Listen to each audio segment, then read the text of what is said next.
일본인이 중국인 주인에게 아파트 임대료를 내고 있고, 일본인들은 쉽게 살 수 없는 고액의 아파트를 중국인들이 사들이고 있다고 하더라고요. 어제 오늘 일이 아니고 한 10년 이상 됐거든요.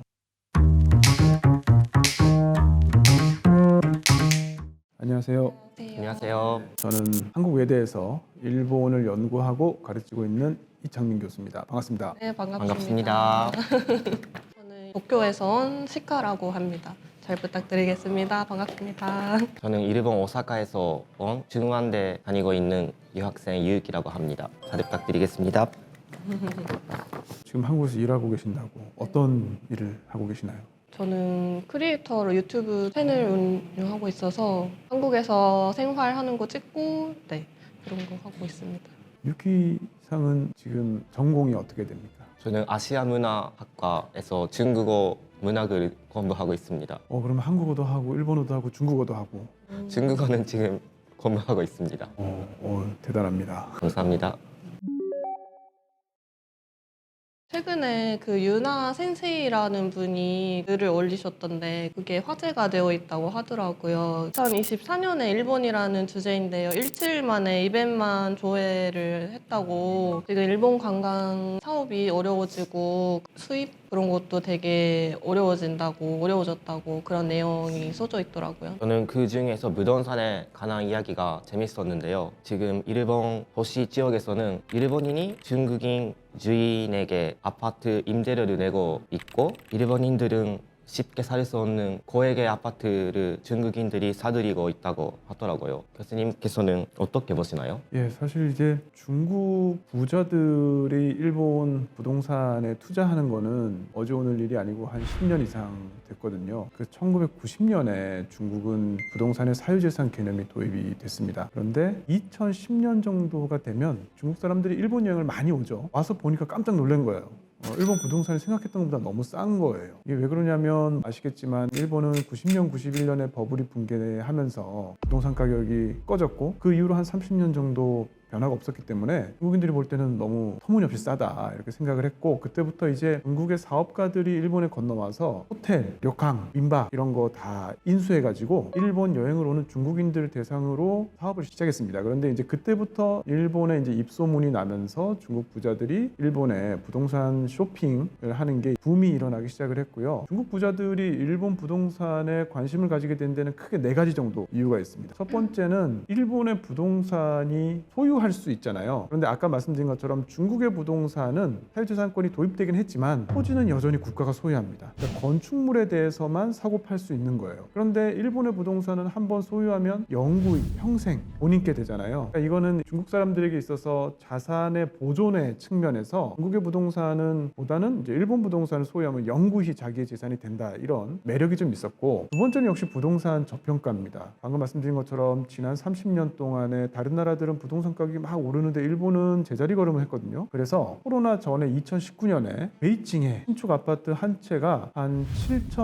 7,500만 엔 이 정도 했습니다. 근데 그때 이제 도쿄의 신축 맨션이 한 6,700만 엔 이렇게 했거든요. 그러니까 도쿄가 베이징보다 더 싼 거죠. 그런데 코로나 때 돈이 풀리면서 아파트 가격이 더 올랐어요. 그러면서 중국하고 일본의 주요 도시, 그러니까 농촌 말고 도시의 아파트 가격이 더 벌어졌어요. 그래서 최근에는 샹하이 같은 경우에 외곽에 24평, 25평, 일본으로 치면 2LDK, 그러니까 방 2개, 거실, 부엌 있는 거, 이 정도 되는 게 가격이 한 1억 5천만 엔 합니다. 근데 샹하이 도심부는 2억 엔이 넘어요. 그런데 일본도 최근에 집값이 많이 올라서 한 40% 최근 1년 사이에 올랐거든요. 그런데 1억 1천만 엔에서 1억 2천만 엔 정도, 이 샹하이 중심부에 비해서 한 60, 70%밖에 안 되는 거예요. 그 다음에 이제 세 번째 이유는 일본 부동산이 굉장히 안정적인 수익을 거둘 수 있어요. 중국이 지금 경기가 안 좋은 데다가 젊은 사람들이 취업이 잘 안 되다 보니까 옛날처럼 임대 수익이 잘 나지 않는 구조가 됐습니다. 그런데 일본은 굉장히 안정적으로 임대 수익이 연 4%, 6% 꾸준하게 나고, 또 일본의 부동산 회사가 사후 관리를 굉장히 잘해줍니다. 그래서 중국 부자들 마음에 쏙 들었다, 후기가 굉장히 많아요. 그 다음에 역시 이제 네 번째 이유는 역대급 엔저죠. 아마 1달러 160엔 이거를 한 번도 아마 못 들어보셨을 거예요. 보통 뭐 1달러 100엔, 120엔 뭐 이 정도인데 지금 1달러 160엔 정도 육박했으니까 이게 어느 정도냐면 1990년 4월 이후에 34년 만에 지금 역대급으로 싼 거거든요. 그러니까 중국 사람들은 안 그래도 일본 부동산이 굉장히 저평가되어 있는데 엔저까지 더해지니까 너무너무 매력을 느끼는 겁니다. 그런데 이제 여기까지는 많이 이야기되어 왔던 한 10년 정도의 중국인들이 일본 부동산의 매력을 느끼는 이유인데 최근 1, 2년 사이에 여기에 더해서 새로운 트렌드가 하나 생겼습니다. 이게 뭐냐면 차이나 엑소더스가 있어요. 그러니까 중국 부자들이 1, 2년 사이에 중국을 엄청 탈출하고 있습니다. 그래서 이유가 여러 가지 있는데 내부적으로는 방금 말씀드린 것처럼 중국 경기 침체가 길어지고 있고 지금 중국이 일본보다 시오시코레카 저출산 고령화 속도가 더 빨라요. 그래서 중국의 부자들은 불안을 느끼고 있습니다. 노후에 중국이 정말 노후 대비가 될까? 이런 불안을 느끼고 있고 두 번째 이제 밖으로는 미중 갈등 들어보셨죠? 미국과 중국의 패권 경쟁이 치열해지니까 국제 정세적으로도 정치적으로도 불안감을 느끼고 또 대만하고의 관계도 혹시 전쟁이 일어나는 거 아닌가? 이런 불안감이 있고 세 번째는 시진핑이 모두가 함께 잘 살자고 공동 부유라는 개념을 제시했는데 부자들은 불안을 느끼는 거예요.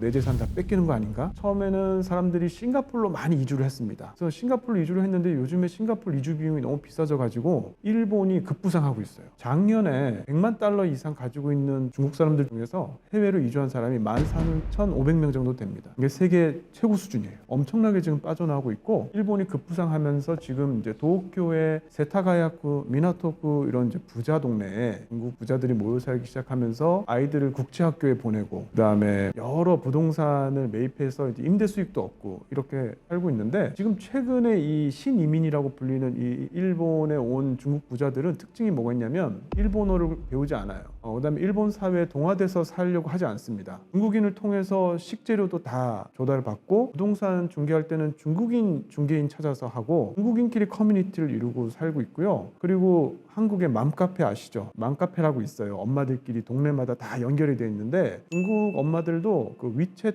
채팅 그룹에 다 들어있어요. 그래서 그 사람들끼리 서로 입시 정보 주고받고 이게 그 세타가야쿠나 미나토쿠에 살고 있는 일본 사람들이 볼 때는 좀 위화감도 느끼고 굉장히 그 박탈감도 좀 느끼고 같이 일본 사회에 동화되는 게 아니고 그냥 중국 커뮤니티가 하나 생기는 거니까 예전과는 다른 풍경이 지금 펼쳐지고 있습니다. 일본 부동산 가격이 23년 전도 계속 유지, 변화가 없었다가 최근에 올라갔다고 하셨잖아요. 그 이유가 혹시 있나요? 최근에 이제 일본 부동산 가격이 많이 올랐는데 특히 도쿄 중심부 그다음에 이제 대도시 오사카나 나고야 뭐 이런 데 많이 올랐는데 일본만 오른 건 아니고 전 세계 부동산 가격이 다 올랐습니다. 근데 그 이유는 코로나 때문입니다. 코로나 때 경기가 침체되니까 전 세계가 이제 경기를 부양시키기 위해서 돈을 풀었잖아요. 근데 그 돈들이 코로나 끝나고 나서는 이제 인플레이션 압력, 가치가 떨어지고 자산으로 흘러들어가서 주식, 부동산 이런 데 가격을 막 올리고 있는 겁니다. 그래서 80년대 말에 일본의 버블 때처럼 주식 가격, 부동산 가격 막 올라가고 있어요.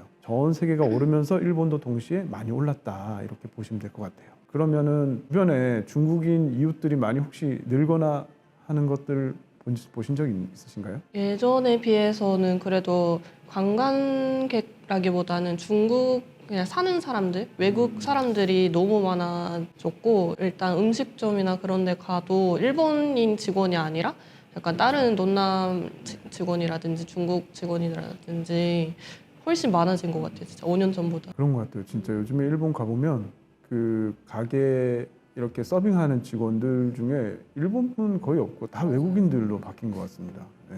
저도 일본에 왔다 갔다 뭐 한 10몇 년, 15년 이상 이렇게 하고 있는데 정말 이렇게 일본인 말고 외국인이 이렇게 많은 광경을 그 전에 본 적이 없는 것 같아요. 수치를 보니까 2023년에 2,500만 명이 들어왔더라고요, 일본에. 그런데 지금 일본의 그때 가장 외국인이 많이 방문했던 해가 2019년인데 그때가 3,181만 명이거든요. 지금 올해 2024년 6월 기준으로 보면 그거 뛰어넘을 것 같아요. 올해는 아마 3천만 명 훨씬 넘게 올 것 같고 그렇다 보니까 이제 오버투어리즘이라고 여기저기 이제 문제가 되고 있잖아요. 최근에 이제 뉴스에서 재미있었던 게 그 후지산 보이는 야마나시현의 가와구치코 거기에 너무 외국인들이 많이 와서 뭐 대단한 것도 아니죠. 그 로손 그 편의점 지붕 위로 후지산이 잘 보여서 그걸 누군가 찍어서 SNS 올리는 바람에 지금 전 세계에서 몰려와가지고 그 작은 마을에 인도와 차도가 완전히 구분도 안 되고 엄청나게 몰려와서 또 오물 투기도 많고 뭐 그래서 주민들이 불만이 너무 많아서 마을에서 사진 찍지 말라고 장막 설치했잖아요. 높이 2.5m, 길이 20m짜리 검은 천으로. 근데 또 사람들이 거기다 구멍을 뚫어서 또 사진 찍는 거예요. 그래서 구멍을 뚫지 못하게 그 경비원을 또 거기 세웠습니다. 지금. 그리고 이제 관광하면 제일 유명한 데가 또 교토잖아요. 제가 저번 달에 교토 갔는데 유명한 절 키요미즈데라가 있죠. 청수사라고 한국어로는. 키요미즈데라에서 큰 길까지 내려오는데 차로 오면 5분 10분밖에 안 걸릴 거리인데 1시간 걸려요.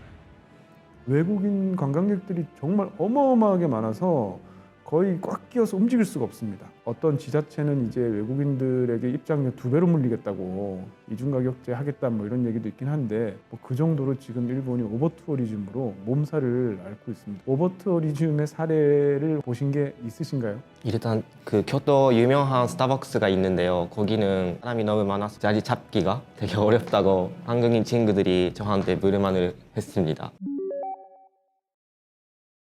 근데 이제 이렇게 관광객들이 엄청나게 밀려오는 이유가 N이 너무 싸서 그렇습니다. 역대급 엔저라고 제가 아까 말씀드렸잖아요. 슈퍼 엔저라고 달러당 이렇게 160엔 근처까지 간 경우는 정말 없었거든요. 외국인들 입장에서는 일본 여행이 너무 싸져서 너무 좋은 거죠, 사실은. 슈퍼 엔저라는 말이 어디서 나온 거예요? 아, 이게 엔저가요. 사실은 1, 2년 된 게 아니고 엔저 경향이 시작된 게 한 10년 이상 됐거든요. 기억하실지 모르겠지만 2008년에 리만 쇼크라고 리만 샥이 있고 글로벌 금융위기가 있었을 때는 엔고 때문에 굉장히 일본 경제가 힘들었어요. 왜냐하면 엔고가 되면 수출이 잘 안 되거든요. 그래서 일본 경제가 굉장히 침체했었고 그때 이제 전 세계가 글로벌 금융위기다 보니까 엔이 안전자산이라는 인식이 있어서 엔에 대한 수요가 굉장히 높았습니다. 그래서 이제 엔고가 있었는데 2011년 말에 그때 엔의 가치가 제일 높았는데 그때 1달러에 75엔 정도 했습니다. 그러니까 지금 2배 정도 엔 가치가 높았는데 지금보다. 그런데 언제부터 엔의 가치가 떨어지기 시작했냐면 아베 신조 총리 기억하시죠? 네. 아베 2차 내각이 시작됐던 게 2012년 12월부터인데 그때부터 엔이 좀 싸지기 시작했습니다.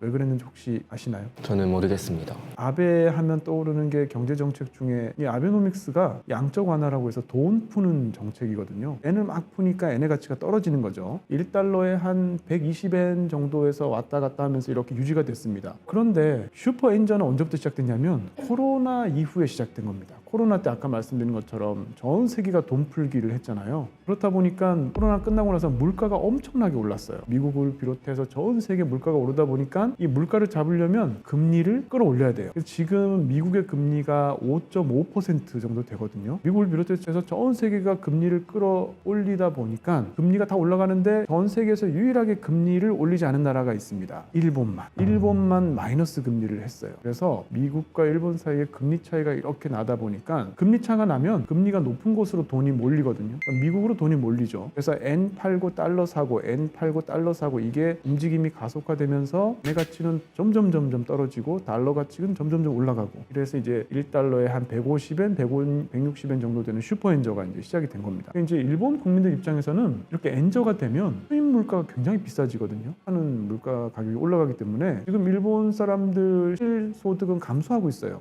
아까 말씀드린 것처럼 외국 사람들은 엔이 싸졌다고 비싼 호텔에서 묵고 비싼 음식 먹고 명품 쇼핑하고 이런 모습을 보면서 저는 조금 박탈감을 느꼈을 수도 있겠다 이런 생각이 듭니다. 명품 브랜드 같은 거를 어떻게 해야지 일본에서 조금 더 많이 싸게 구매할 수 있는지 SNS에 많이 올라오거든요. 한국 사람들이 일본 가서 이거 무조건 사야 돼 이런 거를 일본 사람 입장에서 너무 비싸서 못 사는 브랜드들인데 한국 사람들 여행 갈 때마다 그런 거를 싸서 들어오는 사람들이 많더라고요. 많은 외국 사람들이 일본으로 가서 일본에서 많은 돈을 쓰면 일본 사회가 잘 돌아가서 엔화가 좀 올라가지는 않은 건가요? 그러니까 이제 외국인 관광객들이 많이 들어와서 소비를 많이 하면 일본 경제에 도움은 되죠. 그래서 인바운드 소비라고 그거와 관계없이 지금 일본 사람들 소비가 생각보다 많이 늘지 않는 이유가 너무 엔이 싸서 수입 물가가 너무 많이 올라서 여유가 없다 보니 그 소비가 좀 줄어드는 게 그 효과가 좀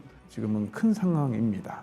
한국이랑 일본이랑 큰 차이가 있는 게 한국에서는 보증금 먼저 내고 나갈 때 다시 받잖아요. 근데 일본에서는 보증금 개념이 없어서 레이킹은 못 받는데 아마 오사카는 받을걸요? 그래요? 시키킹 받지 않나요? 시키킨이랑 레이킹이 있었는데 그 중에 하나는 받아요. 네. 맞아요. 도쿄는 못 받아요. 근데 다른 지역은 받는 곳도 있습니다. 맞아요. 저 도쿄는 받는 데도 있고 못 받는 데도 도쿄는 있어서 나쁜 주인 만나면 못 받아요. 착한 주인 만나면 조금 받아요. 받고 지역마다 좀 차이가 있죠. 그런데 제가 살았던 곳에서도 한 번도 받은 적이 없습니다.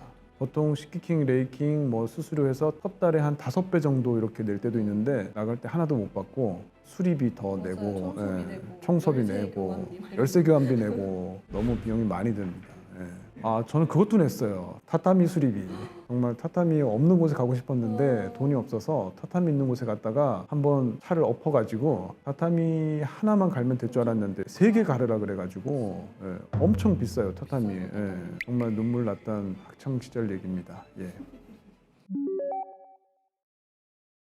최근에 일본도 마찬가지지만 한국에서도 약간 비슷한 사례가 있다고 들었고요. 저는 이제 제주도에 한국 사람들도 여행 가고 이제 외국 사람들도 여행 오는데 중국 사람들이 너무 예전에 비해서 많아졌다고. 맞습니다. 이게 외국인 관광객들이 엄청나게 폭증하고 있다는 점에서 일본하고 제주도는 비슷한 것 같아요. 그런데 속사정을 보면 조금 차이는 있습니다. 제주도도 물가가 굉장히 많이 올랐거든요. 그런데 중국인 관광객들이 많이 와서 물가가 오르고 또 뭐 원이 싸서 오르고 라기보다 사실은 이 코로나 때 제주도 물가가 많이 올랐어요. 코로나 때 한국 사람들이 내국인들이 이제 왜 해외여행을 못 가니까 그 대신 이제 제주도 여행을 선택을 해서 제주도에 엄청나게 많이 갔거든요. 이건 이제 코로나 특수라고 사람들이 많이 몰리니까 수요가 많으니까 가격이 이제 오르는 건 어떻게 보면 당연하긴 한데 가격이 오르다 못해 너무 많이 올라서 이제 바가지 요금 문제도 많이 있었습니다. 그랬는데 지금 코로나가 딱 끝나니까 한국인 관광객들은 쫙 빠지고 그 대신 그 자리를 중국인 관광객들이 막 채우고 있어요. 작년 8월에 중국 정부가 단체 여행 허가를 내줬거든요. 6년 만에.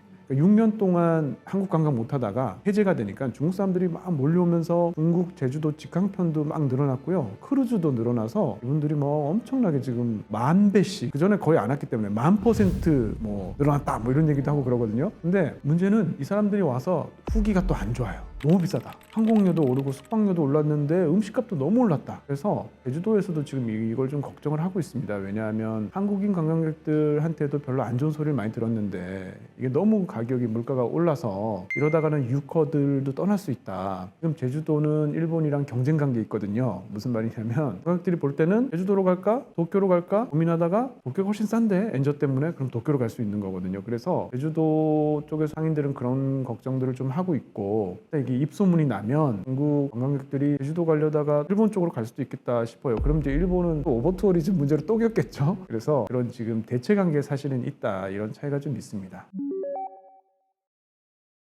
그러면은 마지막으로 이제 환율이 회복할 수 있는지 어떻게 하면 회복할 수 있는지 여쭤보고 싶습니다.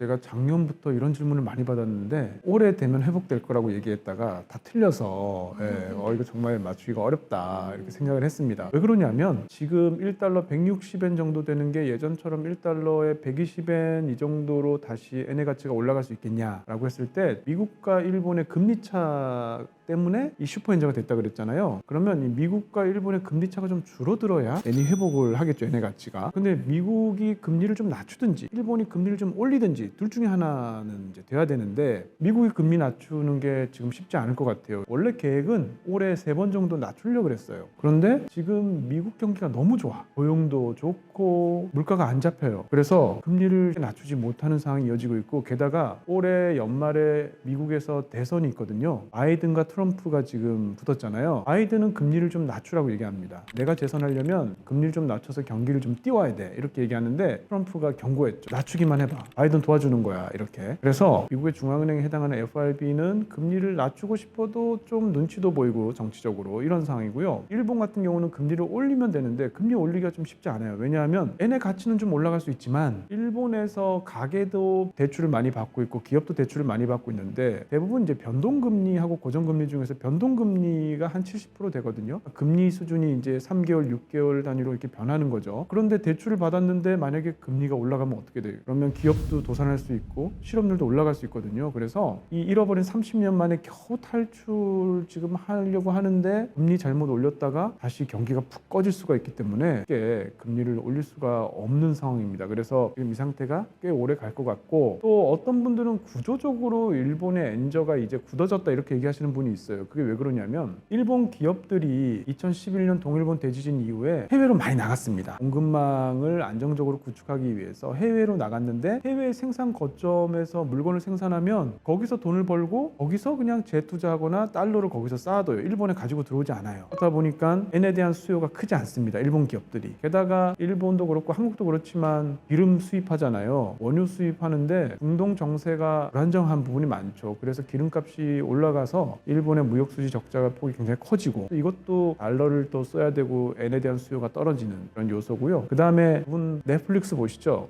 구글도 쓰시죠. 아마존도 쓰시죠.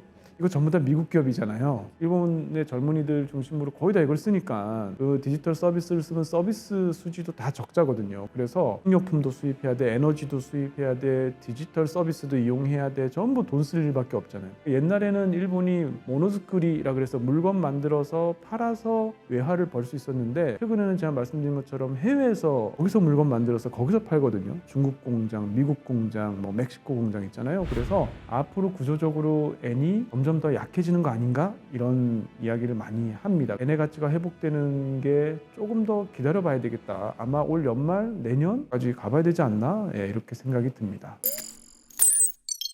오늘 제 얘기를 듣고 그분께서 어떤 생각을 하셨는지 좀 궁금합니다. 아까 말씀하신 대로 금리를 올려야 되면 그냥 단순하게 올리면 되잖아 이렇게 생각을 했거든요. 일본 엔이 이제 가치가 떨어졌으니까. 근데 맞아 무작용도 있고 하니까 그냥 간단하게 해결할 수 있는 문제가 아니구나라고 느꼈습니다. 저는 코로나 전에 한국 여행을 하면서 한국에 반해서 한국 유학을 열심히 해서 워킹 홀리데이도 하고 어학연수도 하고 코로나 끝나고 22학번으로 한국 대학교에 입학을 했는데 그때부터 엔화가 너무 떨어지기 시작해서 등록금도 비싸고 생각했던 등록금보다 10만 엔, 10만, 100만 원 100만 원 정도 올라갔고 더. 되게 지금 힘들게 예산 오버했네요. 네. 예. 그래서 장학금을 받기 위해 열심히 공부하고 있는데 제가 졸업하기 전까지 해결이 됐으면 좋겠다고 생각했었는데 오늘 교수님 이야기를 듣고 해결할 수도 있겠다고 생각 들었습니다.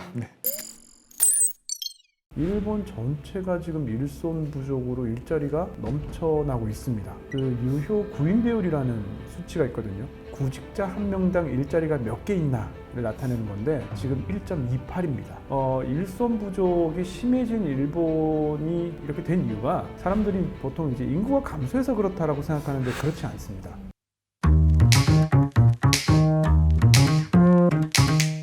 안녕하십니까. 안녕하세요. 한국외대에서 일본을 연구하고 또 가르치고 있는 이창민 교수입니다. 반갑습니다. 반갑습니다. 안녕하세요. 저는 일본 도쿄에서 온 시카라고 합니다. 안녕하세요. 한국대학교에서 아시아 문학을 공부하고 있는 일본에서 온 유학생 유키입니다. 요즘 일본에서 화제인 게 아무나 취업할 수 있다고 이제 내정자 100%에 가깝다라는 뉴스를 봤고요. 이게 내정자가 취업률이 70% 되는 게 사실은 말도 안 되는 거예요, 원래는. 근데 지금 일본은 95%, 8%뭐 이렇거든요. 그러니까 이게 사실은 나올 수 없는 수치야. 이게 말하자면 일하고 싶은 의지와 능력이 없는 사람까지도 일을 해야 되는 상황인 거예요. 그래서 그런지 기업에서도 일을 많이 안 시킨다고 들었습니다. 일을 많이 시켜버리면 일하는 젊은이들이 다른 데 갈 것도 많은데 하면서 이직해버릴까 봐 요즘 일본 젊은이들은 생산성이 많이 떨어진다는 비판도 많이 나오더라고요. 왜 이런 일이 생기는 걸까요? 일본어로 나이테리스, 나이테샤 뭐 이렇게 얘기하죠. 이제 내정이라고. 한국에는 없는 제도인데 보통 이제 3학년 때 취업 활동 시작하잖아요. 그래서 3학년 말쯤 되면 이 내정을 받기 시작을 해요. 4학년 한 여름쯤 되면 한 80% 정도 내정 받고 12월 되면 한 90% 되고 뭐 이렇게 되거든요. 근데 일본 같은 경우는 지금 이렇게 대학생들만 취업이 잘 되는 게 아니고 일본 전체가 지금 일손 부족으로 일자리가 넘쳐나고 있습니다. 그 유효 구인 배율이라는 수치가 있거든요. 구직자 한 명당 일자리가 몇 개 있나를 나타내는 건데 지금 1.28입니다. 그러니까 구직자 한 명당 일자리가 1.28개 있는 거예요. 그 얘기는 무슨 말이냐면 일할 의지와 능력이 있는 사람이라면 누구나 다 일할 수 있고 심지어 의지가 없어도 일을 해야 되는 상황일 수도 있는 거예요. 근데 이렇게 일손 부족이 심해진 일본이 이렇게 된 이유가 사람들이 보통 이제 인구가 감소해서 그렇다라고 생각하는데 그렇지 않습니다. 일본에서 생산 연령 인구가 감소하기 시작한 게 90년대 중반이거든요. 그리고 이제 총 인구가 감소하기 시작한 게 2010년 전후에서부터 감소하기 시작했습니다.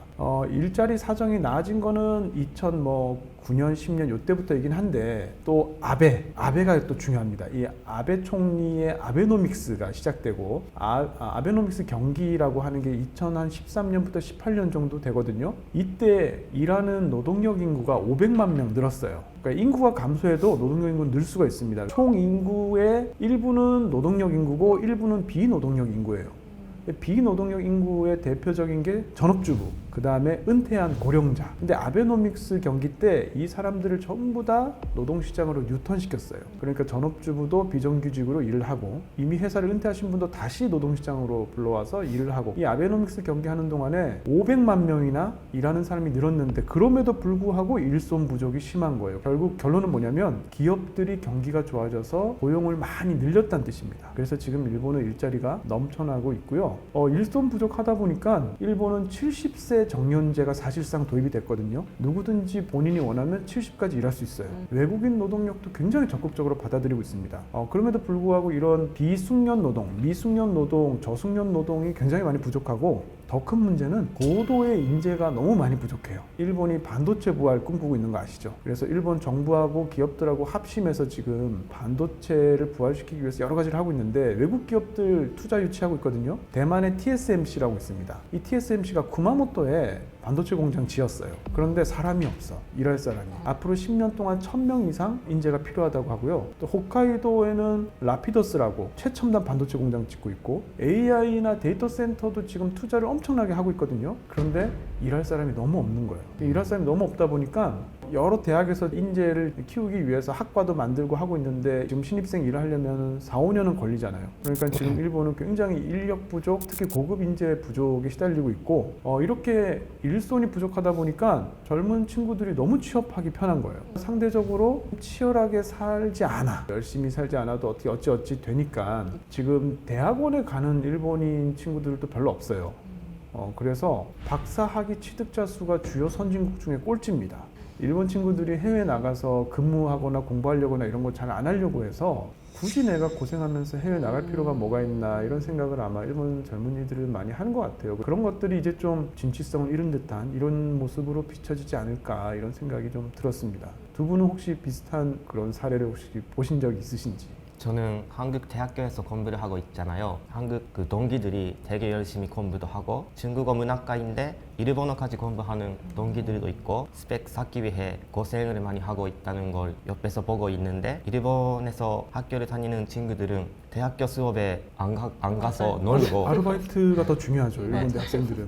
되게 놀고 있는 친구들이 많아서 제 한국인 동기들이 만약 일본에서 대학 생활을 하고 있고 졸업할 수 있다면 되게 일본에서 빛날 수 있다고 굉장히 해서 경쟁력이 높을 것 네. 같아요. 한국에서 하는 공부가 좀 쓸데없는 공부가 많아요. 그러니까 스펙 쌓기 공부잖아요. 그러니까 국내 경쟁에서 이기기 위한 공부고 그러니까 스펙을 쌓기 위한 경쟁이다 보니까 이게 글로벌 경쟁하고는 또 아무 관계가 없는 거예요. 근데 오히려 이제 일본 대학 같은 경우는 이제 일본 명문대에서 아까 대학원을 안 간다 그랬지만 그래도 어떤 분야에 자기가 관심 있는 친구들은 또 공부하는 친구들은 있거든요. 근데 그런 경우는 정말 본인이 하고 싶어서 하는 경우가 또 많죠. 그래서 저는 이게 뭐 대학의 경쟁력하고 직결되는 문제 같지는 않고 물론 이제 한국 학생들이 굉장히 경쟁력이 높은 건 맞는데 어떤 측면에서는 굉장히 국내 경쟁에서 이기기 위한 과당 경쟁, 과잉 경쟁 그런 측면이 저는 있다고 생각이 들어요. 저도 대학교 졸업한 지 좀 꽤 됐는데요. 대학생 때도 한국에서 대학 다니는 친구보다는 맨날 놀고 술 먹고 나머지는 다 아르바이트하고 힘들게 취업을 하더라도 자기 너무 힘들다고 그냥 바로 그냥 5월 달에 6월 달에 그만둬버리고 요즘에 그런 학생들 많으신 것 같아요. 왜냐하면 옛날에는 긴 면접 과정을 거쳐서 뽑으면 그 회사의 인간이 돼서 평생 거기서 이제 함께 거의 결혼하다시피 부부보다 더 오래 보는 거죠. 입사해서 30년을 40년을 한 회사에 다니는 건데 요즘 젊은 친구들은 기껏 들어가서도 금방 그만두고 우리 시카님처럼 나는 크리에이터 하겠다 이렇게 하는 친구들도 있고 확실히 일본 젊은이들이 옛날에 비해서 많이 바뀐 것 같아요. 네.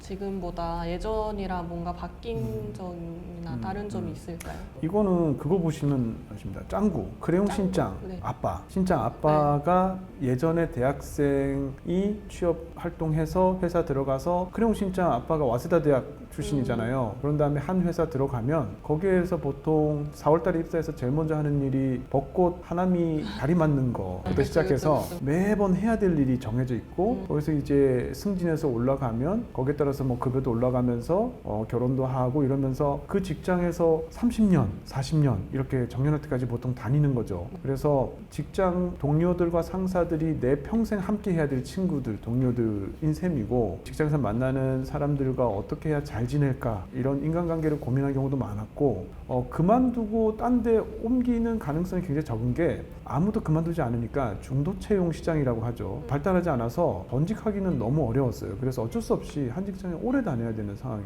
옛날에 있었죠. 그렇다 보니까 요즘 이제 일본인 친구들이 활기가 많이 없는 모습이 많이 보이는 것 같은데요. 그냥 뭐 살다가 그냥저냥 뭐 일을 하고 그냥저냥 이렇게 살고 하는데 이것도 혹시 다른 이유가 있을까요? 2030 세대는 보통 이제 1990년이나 2000년대 태어난 세대들인데 이 세대는 세대들만의 어떤 특징이 있습니다. 예를 들어서 90년대하고 2000년대가 사실 일본 사람들이 가장 고통스러웠다고 기억하는 시기거든요. 98년 정도부터 2013년 정도 한 15년 동안 저는 이걸 이제 잃어버린 15년이라고 하는데 전 제2차 세계대전 이후에 실업률이 가장 높았던 시기가 바로 이 15년 동안이에요. 이 15년 동안 온갖 우울한 단어들이 다 등장합니다. 예를 들어서 리스토라. 이게 뭐냐면 정리해고. 원래 일본은 종신고용, 연공서열 임금제도 같은 게 있었습니다. 한 회사에 들어가면 평생 다니면서 특별히 노력하지 않아도 매년 호봉이 올라가서 임금이 이렇게 올라가는 시스템이었단 말이에요. 그런데 98년에 일본에서 정리해고라는 걸 처음 시작하고 2002년에 엄청나게 많은 사람들이 정리해고 당합니다. 또 2009년에도 굉장히 많이 정리해고 당하고요. 실업 상태가 된다는 건 정말 고통스러운 거잖아요. 그래서 그런 것들을 겪게 되는 세대, 그걸 이제 어렸을 때 그걸 처음에 봤던 세대고요. 그 다음에 비정규직 노동시장이 굉장히 커졌어요. 일본의 지금 비정규직 노동시장 비중이 38%쯤 되거든요. 한국보다 높습니다. 한국이 한 33, 4% 되기 때문에 박행길이라고 들어보셨죠? 2008년에 글로벌 금융위기 때 파견 노동자들이 정리해고 당한 거예요. 그래서 이제 하켄무라 이래가지고 사회적으로 굉장히 큰 문제가 됐고 그때 이제 일본은 격차 사회가 됐다. 각사샤카이 그래서 평등했던 일본이 빈부격차가 너무 커졌다라고 연일 신문에서 보도했고요. 그 다음에 뭐 히키코모리, 그 다음에 니트, 은둔형 외톨이죠. 원래 히키코모리하고 니트족은 예전에도 있었습니다. 이 90년대 후반부터 폭발적으로 늘어나요. 그러니까 경기가 안 좋으니까 처음에 직장을 못 가고 직장을 못 가니까 결혼을 못 하고 결혼을 못 하니까 부모님이랑 같이 그냥 캥거루족처럼 같이 사는 건데 그때 같이 부모님과 살기 시작했던 사람들이 지금 40, 50대가 됐잖아요. 그러니까 일본은 지금 8050 문제라고 80대 부모님이 50대 자식을 지금 부양하는 이런 사태가 지금 벌어졌죠. 그래서 이런 우울한 것들도 있고요. 그 다음에 토리마 아시죠? 무차별 살상 사건. 토리마 사건이 가장 많았던 때가 2008년 무렵입니다. 제일 유명한 게 그 아키하바라 토리마라고 그때 이 범인이 트럭을 몰고 아키하바라의 그 차 없는 거리였는데 그때 저는 그때 그 주변에 있었거든요. 돌진해가지고 사람들을 이제 치고 내려서 나이프를 휘둘러서 7명이 죽었어요. 10명이 중경상을 입고 역대급의 그 토오리마 사건이었는데 이 사람이 25살 뭐 청년이었는데 비정규직을 전전하다가 범행을 일으키기 직전에 파견 노동자인데 정리해고당했습니다. 그래서 처음에는 이게 정리해고당했기 때문에 사회 불만으로 이 범행을 일으킨 거다라고 막 그랬는데 나중에 이제 재판 과정에서 정리해고랑 범행은 별 관계가 없다는 게 밝혀지긴 했지만 일본 사람들 전부 다 입을 모아서 고용 안정의 불안정, 고용의 불안정이 결국에는 이런 사회 불안을 야기한다 이런 얘기를 했었습니다. 그리고 2011년 3월에 동일본 대지진 TV를 켜면 계속 지진 관련 뉴스 나오고 사망자 관련 뉴스 나오고 세상이 다 우울하고 너무나 그 침울한 분위기, 애도 분위기에서 몇 달이 흐르다 보니까 정말 이제 정신적으로도 힘들었는데 지금 제가 말씀드린 이 사건들이 전부 다 잃어버린 15년 기간 안에 일어난 거예요. 그렇다 보니까 이 2030 세대는 이런 우울한 시대에 태어나고 유년 시절을 보내고 학창 시절을 보내고 이제 사회에 나온 겁니다. 그 세대적인 특성이 생겼어요. 예를 들어서 사토리 세대 뭐 들어보셨죠? 득도한 세대, 도를 깨친 세대야. 그런데 내용을 들여다보면 득도랑 상관없이 약간 M4 세대에 다 포기한 세대 같이 들려요. 왜냐하면 이 사토리 세대는 일단 차나 명품 따위는 필요 없다. 돈은 필요 이상으로 벌어서 뭐 하냐. 왜냐하면 깨달았기 때문에 모든 게 의미가 없다. 그렇다 보니까 이 세대들은 앞의 세대하고 굉장히 달라요. 앞의 세대는 고도성장기나 버블기를 지낸 세대는 어떠냐면 소비가 미덕인 세대야. 이 고도성장기에는 여러분 들어보셨겠지만 3종의 신기라고 해서 어느 집이나 흑백 텔레비전, 세탁기, 냉장고 있어야 되고, 나중에 이제 60년대 되면 3C라고 해서 에어컨, 컬러 테레비, 자동차, 이거 어느 집이나 다 있었어야 됐어요. 버블기에는 여대생들 필수품이 뭐였냐면 루이비통, 남자 대학생들은 양담배, 그 다음에 외제차, 이런 게 남들에게 과시할 수 있는 소비, 이런 것들이 굉장히 유행했거든요. 그러니까 세대 간의 특성이 완전히 나뉘는 거예요. 지금 세대는 그런 거에 전혀 관심이 없고 흥미가 없죠. 그거는 그런 90년대, 2000년대 장기 침체기 속에서 또 그런 우울한 어떤 굉장히 문제적인 그런 사회 분위기 속에서 뭐 유년 시절, 학창 시절 이렇게 보내다 보니까 절제 내지는 절약 또는 어떤 부분에서는 포기 이런 것들이 생겼고, 그래서 실제로 저축률을 보면 버블기 세대보다 지금 젊은 세대가 저축률이 높습니다. 지금 고령자 세대, 버블기를 겪었던 세대는 자기 자산을 헐어서 지금 소비를 하고 있어요. 그래서 저축률은 굉장히 낮은데, 젊은 세대는 미래에 대한 불안이 크니까 적은 소득에서도 쪼개서 저축을 하려고 하는 세대가 꽤 많이 있습니다. 이런 세대 간의 특징이 굉장히 나뉘어지고 있다, 이렇게 볼 수 있을 것 같아요.